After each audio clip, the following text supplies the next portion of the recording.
Welcome to the Deep Leadership Podcast. Today, I'm joined by Rob Ashton. Rob is a writer, entrepreneur, and former scientist who has been researching the science behind the process of reading and writing for the past 6 years. His research runs the gamut of cognitive and social neuroscience, cognitive and social psychology, and behavioral and neuroeconomics.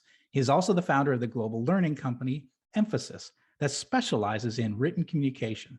They have helped more than 70,000 people make more impact with their professional writing. In his estimation, much of the written communication of leaders simply doesn't work. I'm excited to have him on the show to talk about the importance of the written word in leadership. So Rob, welcome to the show. Hey, John, it's great to be here. Thanks for having me. Well, I'm excited about this episode. We haven't covered the issue of written communication as leaders. So this is going to be the first time, and I'm excited about it. And I gotta know, how did you get involved in learning and researching the science behind the written word? Well, as you mentioned in your intro there, I started off as a scientist before a love of words led me into publishing. And I worked first of all, in technical publishing and then consumer publishing for years. Before then setting up a training company to take the skills that I'd learned as an editor and give them to people who are in the working world outside of publishing. But I guess, I'm still at heart a scientist. I'm always curious about the mechanisms. I'm a skeptic. I'm rather fond of evidence. I don't just accept things at face value. So I wanted to go back and find out why what we were recommending worked. It seemed to work, but that was just anecdotal. And when I started doing that, I realized two things. One was a lot of the advice that's out there on the web and in the leadership world is really quite bad advice based on a lot of pseudoscience and hearsay and wishful thinking. But I also discovered that there's a huge wealth of research out there that runs it covers all of those areas you mentioned, that simply hasn't made it out of academia and into the wider working world. So, naively, I thought I'd start researching that for a book, and I gave myself 6 months, and here I am 6 years later. It's the Dunning-Kruger effect. I simply didn't know what I didn't know. Any scientist working in those fields would have just laughed, I think, but I was naive. And it's been a great journey, but my goodness, there's a lot out there. Yeah, that's really interesting because, I think we sometimes trivialize how important our words are, and you're discovering through this deep dive, I would say a very deep dive, that there's a lot more to it than we imagine. Absolutely, and particularly the written word, because there is a lot of advice on verbal communication. But I think that when it comes to writing, first of all, we tend to focus on grammar and punctuation and spelling. If we think, we either think of writing a novel or, that kind of creative writing, or if we're thinking about business writing, we tend to think of grammar, punctuation, getting those basics right. And while those are important, if you get them wrong, they can be distracting. I think grammar, for instance, is to good writing what brushing your teeth is to a relationship. People are going to notice if you don't do it, but it's hardly the basis on which to build something valuable. So it's in fact, I was in a forum yesterday, and someone was asking for help with written communication, and somebody else chipped in and said, "Oh yes, we cover the basics, if you want." And I just thought, no, it's not the basics. This written communication has become the channel that we use most of the time for communicating, especially since the COVID-19 pandemic hit, and we all dispersed to the four corners of the virtual world. Yeah. And people use Slack, they use email. And of course, we know about report writing and proposal writing. But even if you try and get in touch with a company, you try and get in touch with your with your gas company or your electricity company, and you've got a query, you're probably going to have to use live chat, and that's writing too. It's writing all the way. Yeah, we're doing more writing. You're right. I mean, think even text messaging, right? We don't even like people talking to us on the phone. Just send me a text, right? And so that is all that is written word, written communication, and all of that can be misunderstood, right? So that's what I imagine we're going to talk about today. Let me ask you, just in general, as leaders, what are we getting wrong? Why do we need to look at writing differently as leaders? Well, I think it's, first of all, it's trivializing the writing itself. It's what tends to happen is we might give somebody a report and say, do one like that. We tend to over rely on written communication. The thing with writing is, and when I say this, people kind of look at me, as if I'm mad, but we did not evolve to read and write. Now, if you think about it, that makes sense, but it's just something we forget. And there are even neuroscientists who don't really address that issue. We've been writing as a species for 5,000 to 6,000 years. And it takes to evolve a major structure in the brain. So, we can see, we can hear, those kinds of structures take about 1 million years or more to evolve. So we didn't evolve to read and write. So it's something that's a lot harder than we realize. If we're reading something, there's a lot going on. And so if we over rely on that medium, we're asking for trouble. If we stay stuck in Slack or in email, trying to address a complex issue, then the brain is, it's hard drive, if you like, and there are problems with thinking of the brain as a computer. Maybe we can touch on that later, but the brain's hard drive is really working quite hard already just to read or just to write. And there's very little capacity left for nuance. So one of the major problems there is relying on written communication, particularly for emotive issues. You're not going to be able to deal with any fallout, and you're probably not going to get the reaction you want. Of course, nowadays, you mentioned texting on your phone, and if you send a message, you don't know where somebody is going to be when they receive that message. Right. They could be in a traffic jam. They could be dropping the kids off at school. They could be really stressed. Yeah. And of course, there's that temptation just to reply.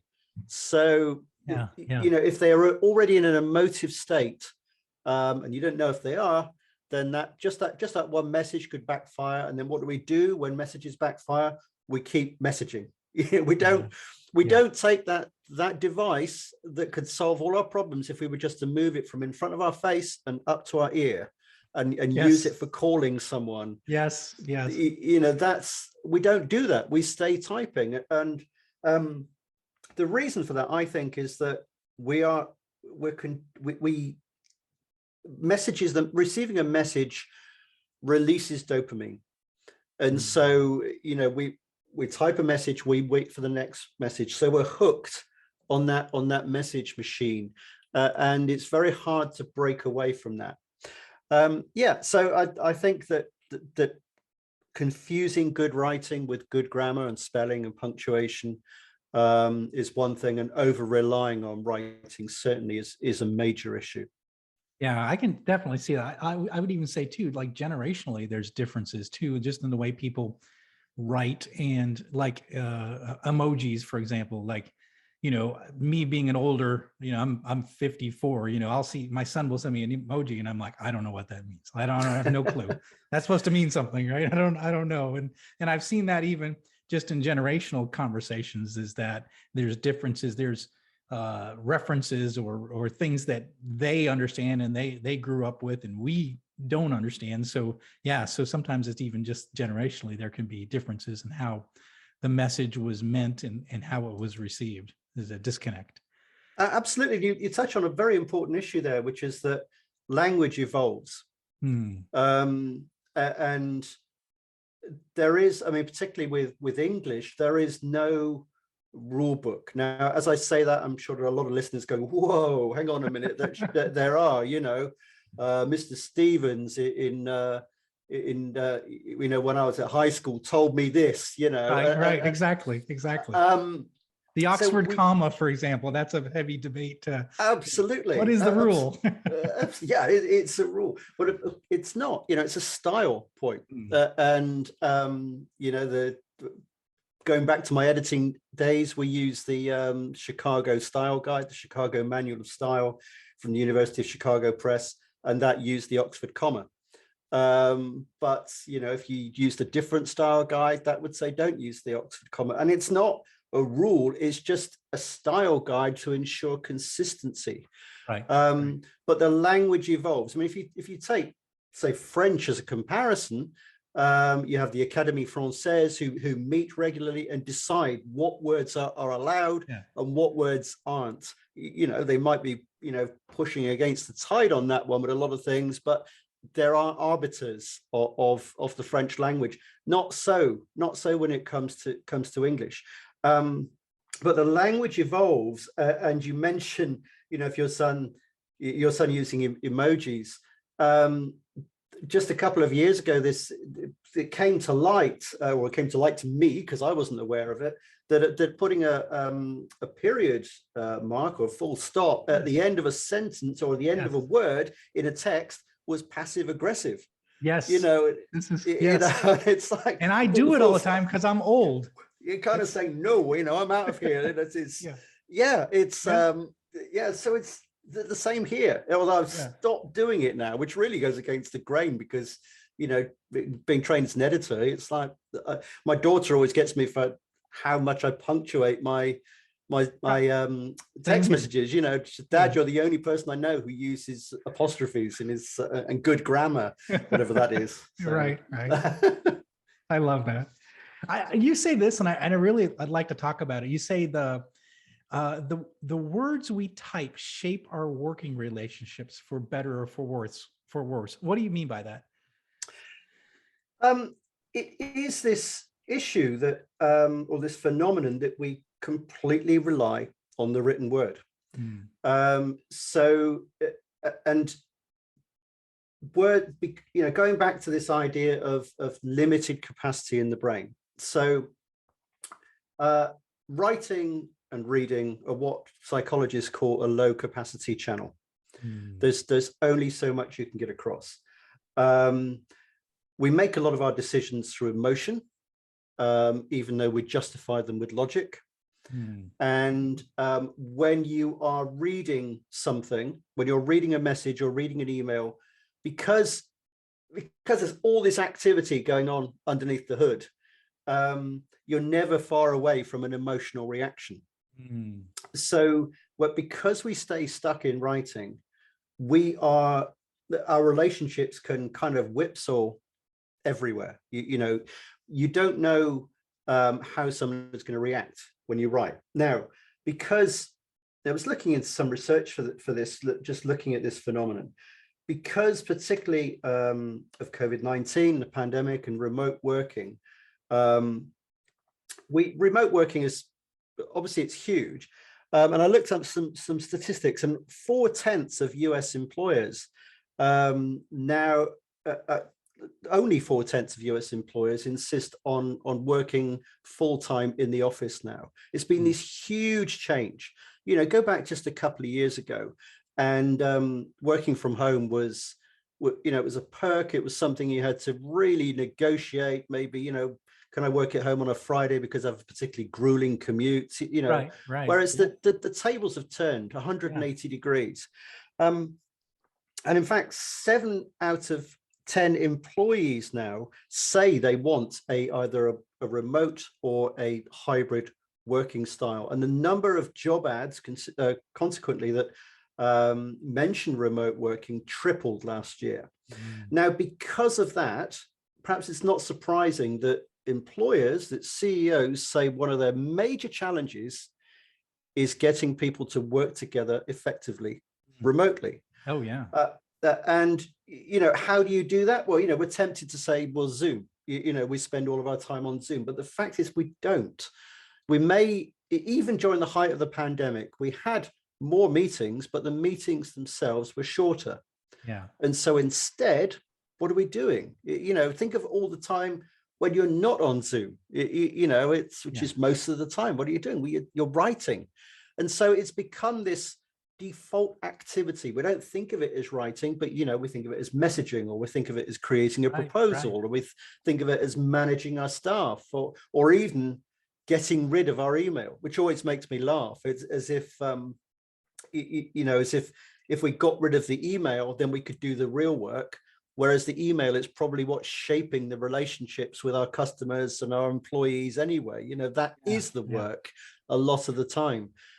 So it shapes our relationships because it's there in the background or even in the foreground, but we're just blind to it. I think you're right with that. It's really the majority of our time. I think about my time in the office. I'm spending more time writing, whether it's emails or messages or than anything else. And you say something that's kind of interesting. Interested to hear your take on it. You say that emails often make us angry. And why is that? Why do we have a natural emotional response sometimes to these emails that come in? What's happening in our brains when that happens? Well, I think often what happens is we look for something to justify the way we feel. Love this. Last year, for instance, I was just over there in my office. I was looking for something in the under Eve's closet, and I stood up and I banged my head on the steel girder which shapes the window, and I saw stars. It was, I felt nauseous. It was awful. Anyway, I kind of regained my composure. I sat down, and the first thing I got was an email from a conference organizer. And to my shame, to my absolute shame, I replied, and I replied in an I misinterpreted his email completely. I replied with an emotional response, and it was purely because I was in a bad mood. I was angry from hitting my head, and I was angry with myself. And yet I replied in an angry way. Of course, half an hour later, when I regained my composure, I realized what I'd done, and I emailed him back and I said, look, I'm really sorry. And he was very gracious about it. But, I think that the damage was probably done, and it's hard to imagine that didn't have some effect on our working relationship. Right. But I think often what happens is, we make, or there is some research, it's not what I think, there is research to show that we make decisions before we are aware of them. Yeah. So, microseconds before. Oh, I can definitely see this. Yeah. So you kind of sort of decisions make. You ever find yourself in an argument and you kind of say to yourself, don't say that, and yet you then say it. You kind of say to yourself, I mustn't respond like this, and then you do respond like that. Right. So that's with talking. When it comes to writing, we're already skating on thin ice. But the other thing is, there was some research in the early 2000s that looked at the release of oxytocin. Now, oxytocin, it's sometimes called the love hormone or the hug hormone. It's more complicated than that, but it's a very, very important modulator of our relationships. It's a social lubricant. It helps manage our emotions and build relationships. And what this research showed is that if we're typing, if we read a message, then oxytocin isn't released. If we hear the message, then it is. I mean, in fact, it was a study between mothers and daughters, and it found that daughters were, if they heard their mother's voice, oxytocin was released. If they just read a text message from their mother, then it wasn't. And I think that's fascinating. I think that there's more research needed on that, but that could give us a clue for why we're more likely to lose it, I suppose, when we're reading a message than we are if we're actually speaking to somebody. Yeah, and I just think about my, for me, I run a business. I have customers, and I have a few customers that are kind of pains in the neck. They're very needy and want, and they, we spend a lot of time trying to manage those customers. And I'll even just see an email come in from that customer, and I don't even open the email. It could be saying, "Hey, have a great day," but it doesn't matter. I just see an email. I'm like, this guy again. I'm having an emotional reaction to an email coming in. And so Yeah, when you said emails often make us angry, I live that. I see that. I'm like, this guy again. I got to deal with this. And we get an emotional, it's really interesting how that can affect us. And like you said, I think it's really important. You say, you responded emotionally to an email just after hitting your head, right? And so you were in the wrong mental state when you sent the email. I don't know how many times I've had to deal with, as 30 years in this as a leader, is when somebody sends an angry email because they respond right away to something that triggered them, and then they send an angry email, and then it just builds and it grows from there. And it's just, I had a boss once that said, if you're angry, don't send an email. Wait, sleep on it, send it to the next day, and you tend to send a better response than if you're emotional in the moment. absolutely. I think the best thing you can do if you receive an email like that is to just quit Outlook or whatever, Gmail, Yeah. whatever you're using. And then if you are going to reply, then first of all, to remove the person's email address from the to field. So you Oh, cannot send it until yeah, you are ready. accidentally. Yeah, Yeah, yeah. absolutely. But I think there's something else going on as well, which is with when we're using this low capacity channel of written communication. There was a great study a few years ago, which looked at what researchers did was they just tapped out a tune. And I'm not going to tap out a tune now, but if I had a tune in my head and I tapped it out, and it's really obvious to me, so Yeah, let's say yeah, it could be something as obvious as the Star Spangled Banner or Happy Birthday or something like that. Okay. yeah, And it would be really, really obvious to me as I'm tapping it out, and I'm just tapping on my desk or whatever. yeah, yeah, You'll be amazed how often, and it's most of the time, the listener cannot detect the tune yeah, from yeah, the tapping. It's a bit like it's a bit like when you kind of when you if you've got your headphones on or your earbuds in and you're listening to your favorite music and you're singing, and if yeah. anybody else happens to be in the room with you and it sounds dreadful, but It's you've got terrible. this Yeah, whole band in your head, and it's amazing. And yeah. that's what happens often when we're writing. We Mm, can hear the backing track. We're assuming all sorts of things, and yeah. we imagine that the reader, that the recipient will be listening to the same track. And Yeah, of course yeah, they're not. You've got no idea what's going on in their head. yeah. And I think that's why so often it falls flat, that or you get the reaction that you weren't expecting, because they're listening to different audio. Yeah, They yeah. can't hear the tune in your head.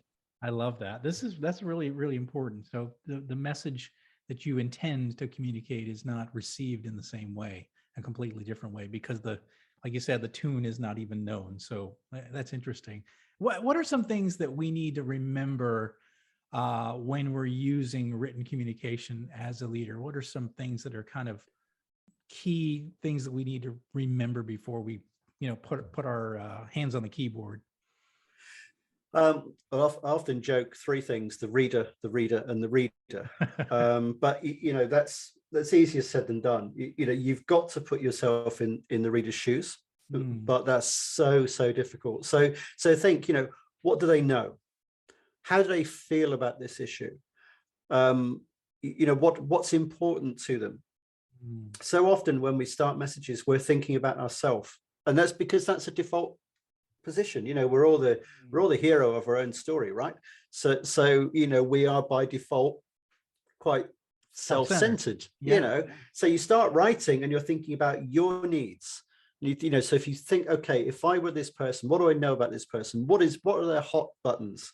What buttons do I not want to press? And I have to say, as a word of warning now, just as a side note, if you are really overthinking things like that, if you're not overthinking, if you're finding that it's very, very complex, I want to mention this, but I don't want to mention that, and I've got to cover this. Yeah, For yeah. goodness sake, pick up the phone. That's a phone call. Or hop on some kind of call. Because if that's really a kind of an alarm bell, if you're finding it's very, very complicated to write, then have a call. You can then confirm it in writing afterwards if you need to, and you want an audit trail. But don't rely on it. So, and definitely with emotive issues, then make sure you speak. I would say also never mistake brevity for efficiency. And this is something that, one of those bits of pseudoscience and these myths that that go around the internet. And there was something that went viral. It was a piece on a major blog. I think, pretty sure it was HBR blog. And it was about writing like the military. Okay, so very on point for this podcast. And the person who was a former soldier, the method he was advocating was to write in bullet points, but to start with, to use in the subject line in all caps, words, codes basically for what kind of category the communication was. And it might have been info or action, or one of them was coord for, it gets slightly kind of esoteric and confusing for coordinating. And I think there that what we're doing there is we think, okay, I need to be as efficient as possible. I will write a list of bullets. The biggest mistake we make is to think of the human brain as a computer, or even worse, an Excel spreadsheet, a database that's just there waiting for information. Yeah. And the more information, the better. To think that if you want to help somebody make a decision, just give them more information. If you give somebody too much information, it triggers a circuit breaker. Yeah. And you will end up with a very, very strange decision. We just stop making decisions, or we make really weird decisions. Yeah. But don't just use a bullet list. It's again, it comes back to that hearing the background information, the backing track. A bullet list will mean everything to you, and it most likely nothing to the recipient.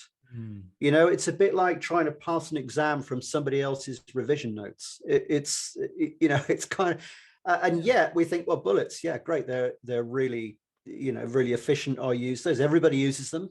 Of course, they're easier to write as well, which is probably something to do with it.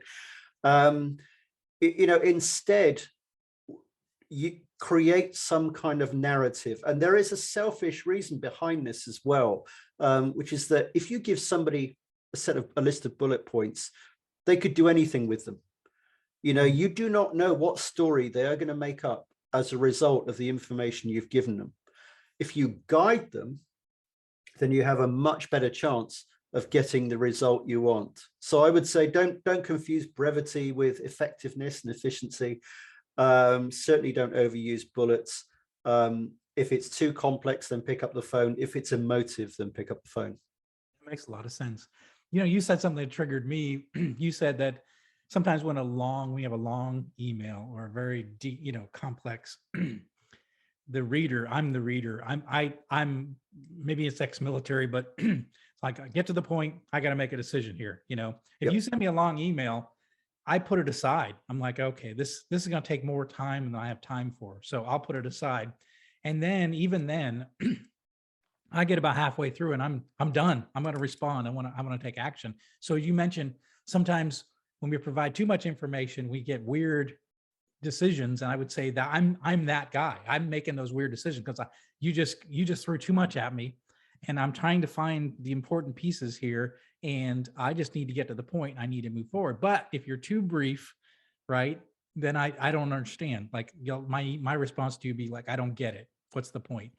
So there's a balance to be had between, brevity and being short, and then being too long, right? And part of that, as you mentioned earlier, is empathy and knowing who your listener is, because, or who your reader is, because I think there are some that want more detail. There's some that are, are quick to respond and what have you. So knowing who your audience is, I think is part of that.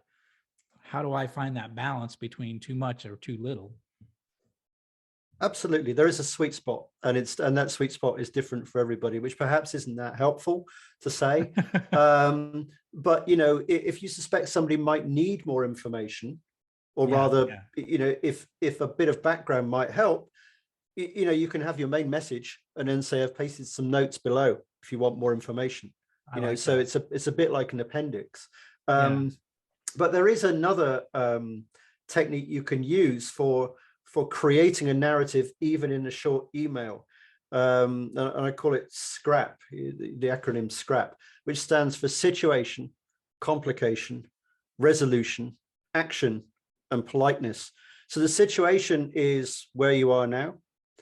And that's important, because if you hit somebody with a problem, then Yeah. you are going to trigger that emotional reaction. Yes. So what you Yes. want is, you want the reader to be nodding to begin with, Yeah. something, Yeah. just put something safe in there that they can agree with. Mm-hmm. And it could be, we had a good meeting last week, yes, we did. It was a good meeting, the complication is why you can't stay there. So here we are, where we are now, then why we can't stay there. So something's come up, for instance, or I was reading something, or some extra information's come up, and here's a complication. So we need to do something. And then resolution. Resolution is, you're not giving them a problem, you're giving them some way of solving it. Yep. So, that's great. But they didn't know they had a problem before. Now they do. And it's like, oh no, and then you say, but I've come up with an answer. It's like, wow, great. So they're feeling better disposed to you already. And then action, which is what you need to do in order to implement that. And politeness, be great to work with you on this, or, let me know if you have any suggestions, or I've always value your input, just some positive to end on. So, so that's SCRAP, SCRAP. It's very important to start with the situation, because scrap without the S is, well, it's not very good, is it? So, it's, but that can really help when you've got a difficult email to send, even quite a short email. It's like, okay, how can I move this forward? We just use the SCRAP formula. I love this. This is really good. I've got some notes here. To be honest with you, we have just scratched the surface, and we're running out of time. And I wanted to just say, how can people find out more about you and the work that you do, and they can find additional resources on this topic?